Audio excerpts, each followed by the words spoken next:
Welcome back dito sa channel natin. Andito tayo ngayon sa may North EDSA. Update naman tayo sa iba't ibang mga projects na ginagawa dito.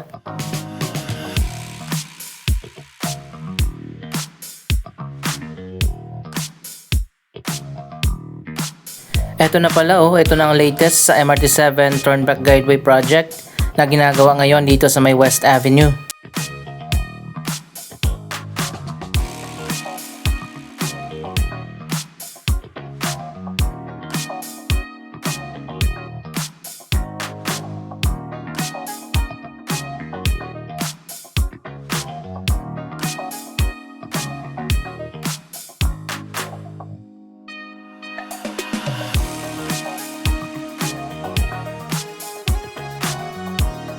Malapit na nga yung i-connect dito sa linya na manggagaling sa North Avenue.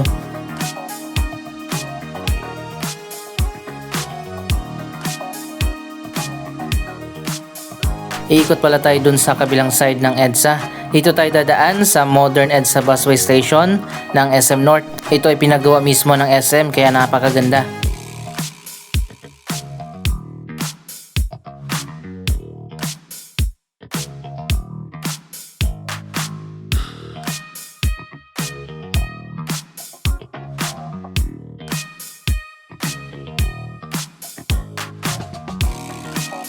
May isa pang ganito na ginagawa na rin ngayon sa tapat ng SM Mega Mall. Kaso medyo mabagal yung progress kaya hindi muna tayo nag-update doon.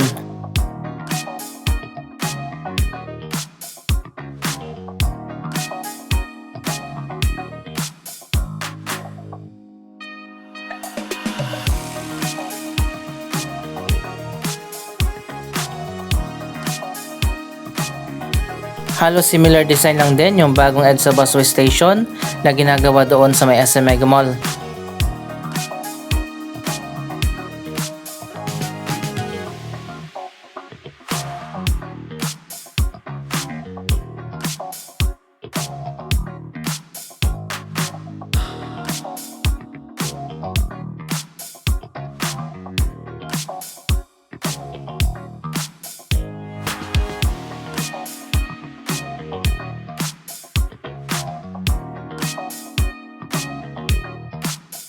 May elevators at escalators din dito para sa convenience ng mga commuters.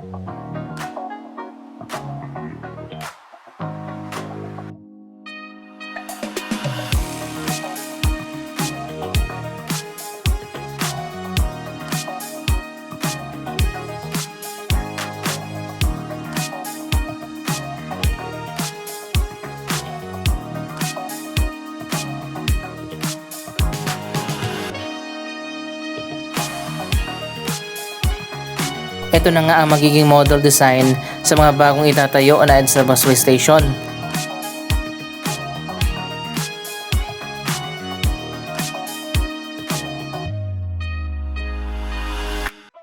Ilan sa mga unang gagawin ay ang EDSA busway station dyan sa Monumento, Bagong Barrio sa Caloocan. Magkakaroon din ng modern station sa may Guadalupe.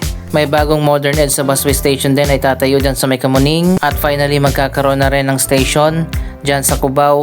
At isa pang busway station sa PATX.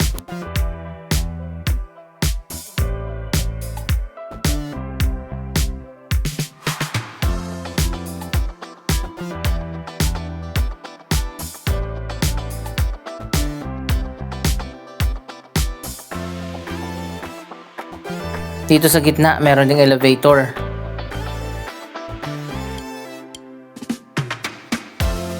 Yung mga nabanggit natin kanina ay phase 1 pa lang ng EDSA Busway Modernization Project. May isa pa palang modern station na itatayo, ang North Avenue Station, yung EDSA Busway Station na malapit dito, dyan sa may Trinoma.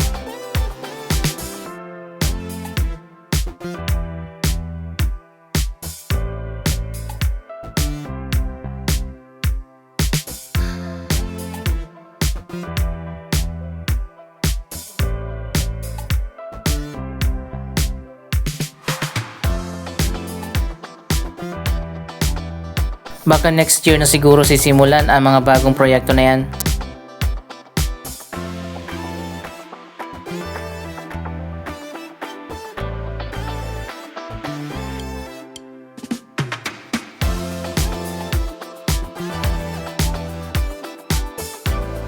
Pinagkasya nga dito sa center island ng EDSA ang walkway, papunta doon sa dulo kung saan merong babaan at sakayan.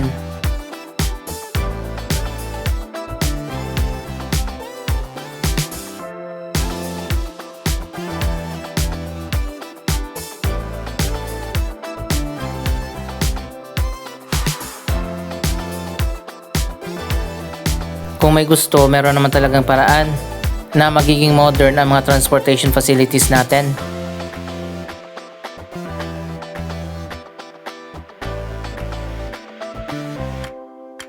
Isa pa sa inaabangan natin ang EDSA Rebuild. Yan ang bagong project ng Department of Transportation at ng MMDA. May napili na yata na design para sa bagong EDSA Rebuild project.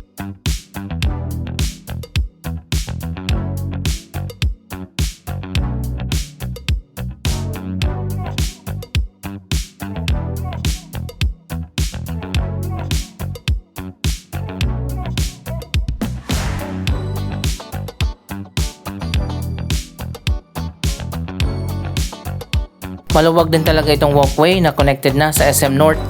Ganon din yung ginagawang busway station sa May Ortigas na i-connect din sa SM Mega Mall.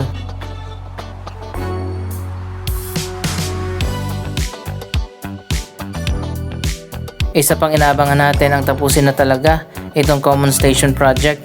Na-terminate na nga ang kontrata ng dalawang contractor na gumagawa nito dahil sa sobrang pagka-delay, almost 7 years na. Ang project na yan hindi pa tapos. Ang latest update naman sa proyektong ito, nagbigay ng unsolicited proposal ang Light Rail Manila Corporation, ang operator ng LRT Line 1. Ang gusto nila na sila nang tatapos sa proyektong ito. Nagkaroon kasi ng problema dahil medyo mataas nga itong ginawa na viaduct na dadaanan ng linya at mga tren ng LRT Line 1 kaya hindi mai-connect doon sa dulo. Sa ngayon pinag-aaralan pa ng DOTR ang proposal ng Light Rail Manila Corporation.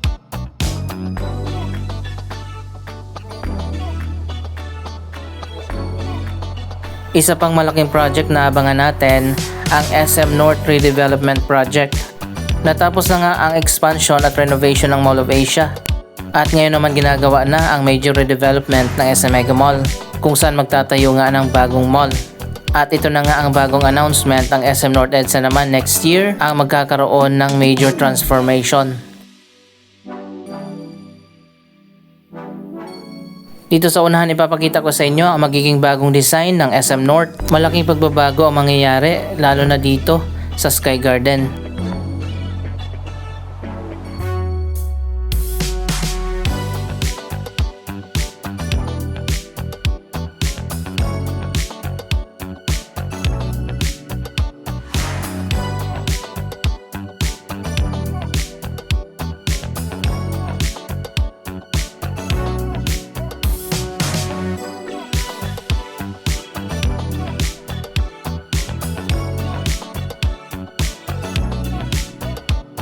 Silipin muna natin, ito na ang latest na progress sa MRT 7 North Avenue Station.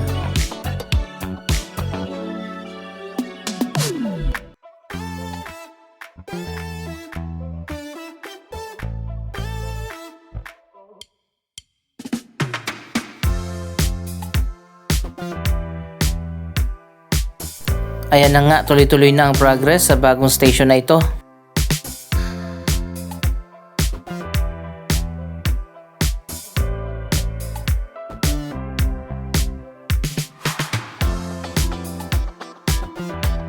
Yung dulo naman ay didiretso yan dun sa pinakita natin kanina, ang turnback guideway na ginagawa sa may West Avenue.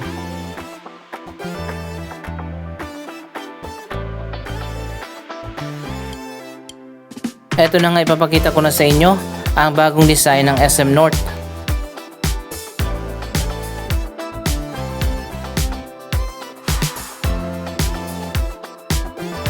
So ayun guys, wow, super ganda pala ang gagawin dito sa SM North. Tingnan nyo naman, ibang iba na ang magiging design nito, lalong lalo na dito sa Sky Garden.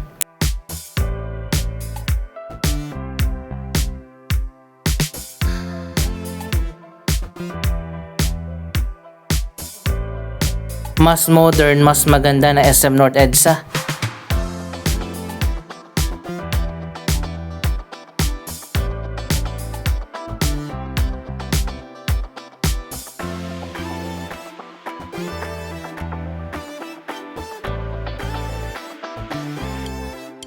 Abangan natin yan simula na next year.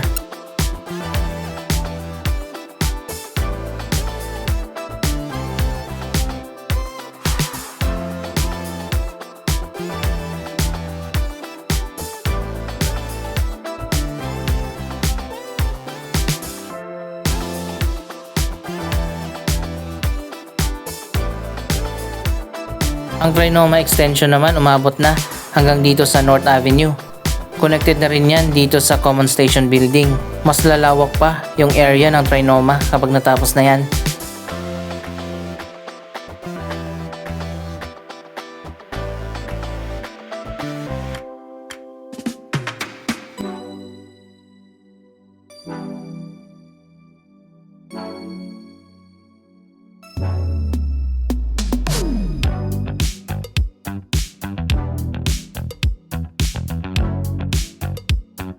So ayan guys, umabot na dito yung ginagawang bagong MRT7 station.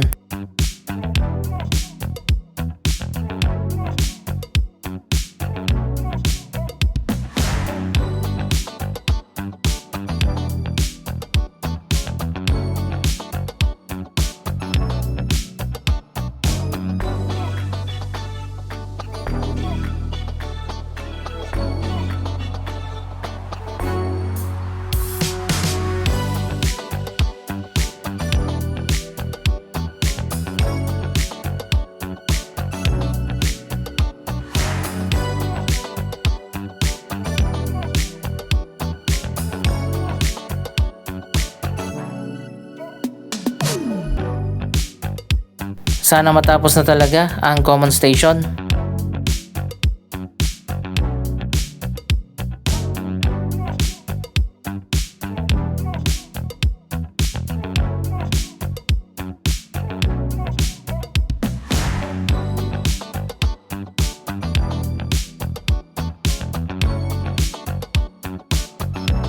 Yung footbridge nga dito sa may North EDSA, nilagyan na nga ng canopy.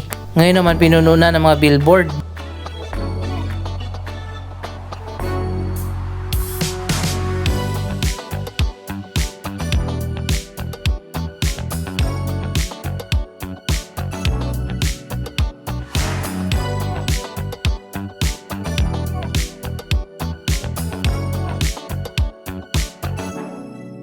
Mabuti pa itong MRT7, tuloy-tuloy na talaga yung progress. Samantalang ang Common Station, iniwan na lang na hindi tapos. Ito pa yung ginawa nilang hagdan, napaka-cute. Ano dadaan dyan mga kinder?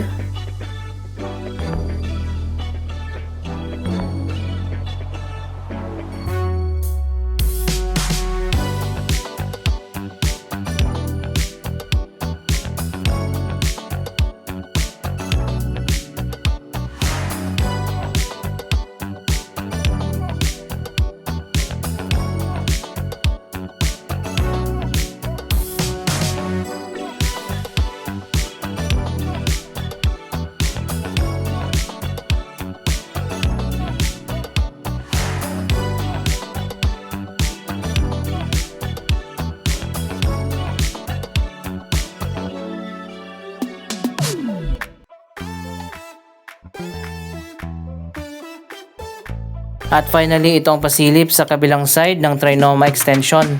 Dito naman yan sa may EDSA. Ayan, sobrang lawak na ng bagong mall.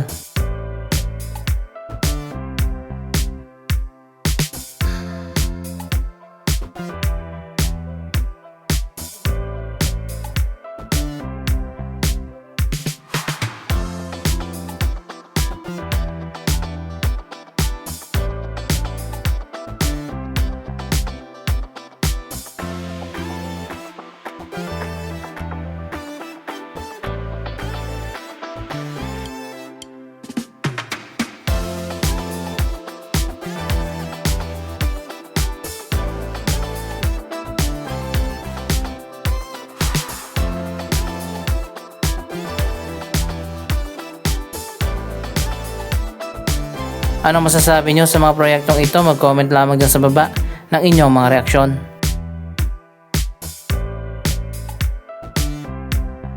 Maraming salamat sa inyong panonood. Huwag kalimutan na i-like, i-share ang video ito at mag-subscribe. Thank you for watching!